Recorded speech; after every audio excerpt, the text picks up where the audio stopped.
I think that we were a little nervous initially, missed a few things that we wouldn't normally miss, but we're really pleased with the way the team played. And they're very unselfish, and they played together. I think that you could appreciate that we enjoyed playing with each other, and that was a great thing. The defense was on, and the offensive execution. But we were a little nervous at the beginning, but cobwebs off, and we were fine. Yes. Another humongous offensive performance, 87 points. What is the source of all the offense from your team early? I think that we're attacking a lot more and getting layups and thinking, in terms of that. And I think that the defense is also creating an opportunity for us more because we haven't played as much a full court press as we are now. Coach, people look at this score and say, big deal. What are the benefits of this type of game? Well, as you can see, it's not the score for us because we're upset if we don't execute the way that we need to. So I'm not looking at the score necessarily, honestly. It's the execution. Like, for example, with a couple of our players, they got anxious and they took shots out of rotation. We were talking about that because we're also preparing for the biggest and the greatest games that are yet to come. And so I thought that we saw each other. We're going to make mistakes and we're going to get better with those mistakes. But we know that that game is not perfect. It's nowhere near that. But on the other hand, it wasn't for lack of effort, and it wasn't that because we didn't recognize how we can be better. So whether it's sharing the ball or whatever. For example, I thought Arella did a great job of sharing the ball. She really did. So long story short is I thought that they wanted to look for each other, and that makes a world of difference. Coach, can you talk about the defensive performance? You guys held them to 20% from the field? Yeah. So is that what it is? Yeah, 20.3. Okay. Their offensive output has been greater than that before? See, I don't even look at that.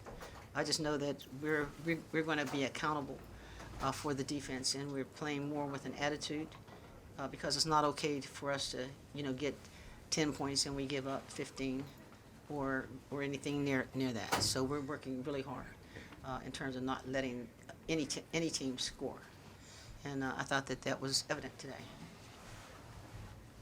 For Arella, where has the step up come from this year for you? I think that it's just another step taken from last year. I kind of got my rhythm towards the end of the season, and I just knew I had to take a bigger offensive role this year, and just really off-season work. Just getting back to the old me, really, getting back to my old groove, because I know I have the ability to be a top scorer, and it's just, I know if my teammates do well, I'm going to do well. It clears the floor for me. I think what you're finding too with Arella, she's not taking volume shots, or at least as she takes those shots, she's really accountable. In other words, her shooting percentage is high, and that makes a world of difference. Her shooting percentage has been high throughout. So you might look at that and say, well, how effective is she shooting? And that bodes well for a lot of things. She understands when and how, and there's a number of ways that she's going to get her shots. And that way a person just doesn't come out and just play her because she's a long-range shooter or whatever. She's going to attack and find other people, and that makes a difference. Coach, with Arella and Takia leading most of the team in scoring, do you think that ball distribution is where it needs to be, or do you plan on involving more players? I'm sorry, if Arella what? Arella and Takia have been leading the team in scoring the most points so far in the last 3 games. Uh-huh. Do you think that ball distribution is where it needs to be right now, or do you plan on involving more players? Well, it's where it needs to be, and it can always get better. But long story short is, for example, Zipporah, Zippy can score at will, but she hasn't been practicing, and so she's trying to get her groove back. The turnovers that she's had is not because she's not good enough. She's just not played yet. And so, we're going to give her a pass on that, but we know that she can shoot the ball and she can get it done. But we needed her to continue to see the open players. But it's fine because TK,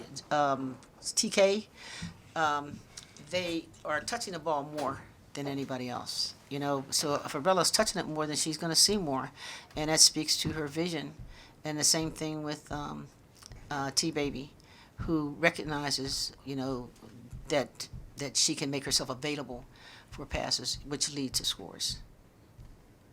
We have a couple more questions for the players. We're going to get Coach out of here so she can go to her autograph signing upstairs. We've got a few minutes before the men's games get started, so thank you, Coach.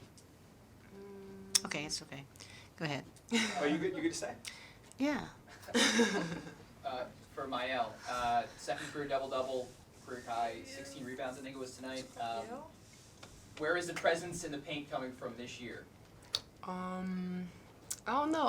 I'm just tired of hearing Coach Stringer and Coach Heatman tell me to go to rebounds, and I should just go without them telling me. So I think I just took just be more accountable, like just me and how to produce. Cause last year I wasn't really like producing that much, and now I know that when I rebound and when I get deflections in defense and still whatever, I get my groove in, and that's where like I can score a bit more. Coach, in seasons past, at this time of year, you have often said your team does not know what they don't know. That's right. Does that apply yet? I think that the maturity, and perhaps the reason why I think that this team has matured as they have, is because of the leadership, the senior leadership.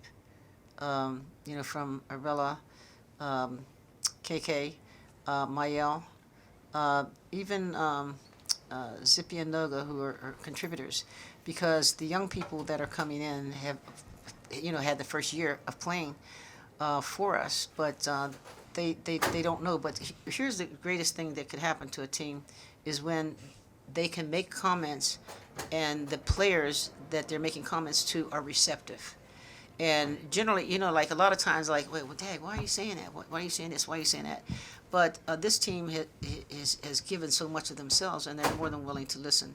And so I haven't seen anyone that's responding with a negative attitude at all. And that is real different for a lot of teams, and in particular with this team. That's what's going to take us a long way. You have something for Danielle? Yes. Yeah. How do you think you've molded to the new Rutgers offense, being a transfer? Well, it's definitely been an adjustment from where I'm coming from. It's a lot faster, practices are more intense, but I think that I've definitely gotten better as an all-around player from Coach Stringer, and especially like playing with like these guys and the older leaders. They really like helped me, even like out of practice. Like if I need to watch film with someone, like they'll be there. So that's really helped me like kind of mold into the Rutgers player. Good time for one more right here. Can you just talk about like having KK back on the court and what added dimension she brings to the team? KK is huge. She's huge. She just possesses so many personal things that speak to great leadership, and I know that the team respects her. You know, with the utmost. She has the utmost respect from our team, and it's good to have her back. You know, she knows what she has to do. She's the ultimate point guard. She's not selfish. She's just willing to pass and play the defense and just be great. And we needed her last year, and it was great to see her come this year. So she came at the perfect time.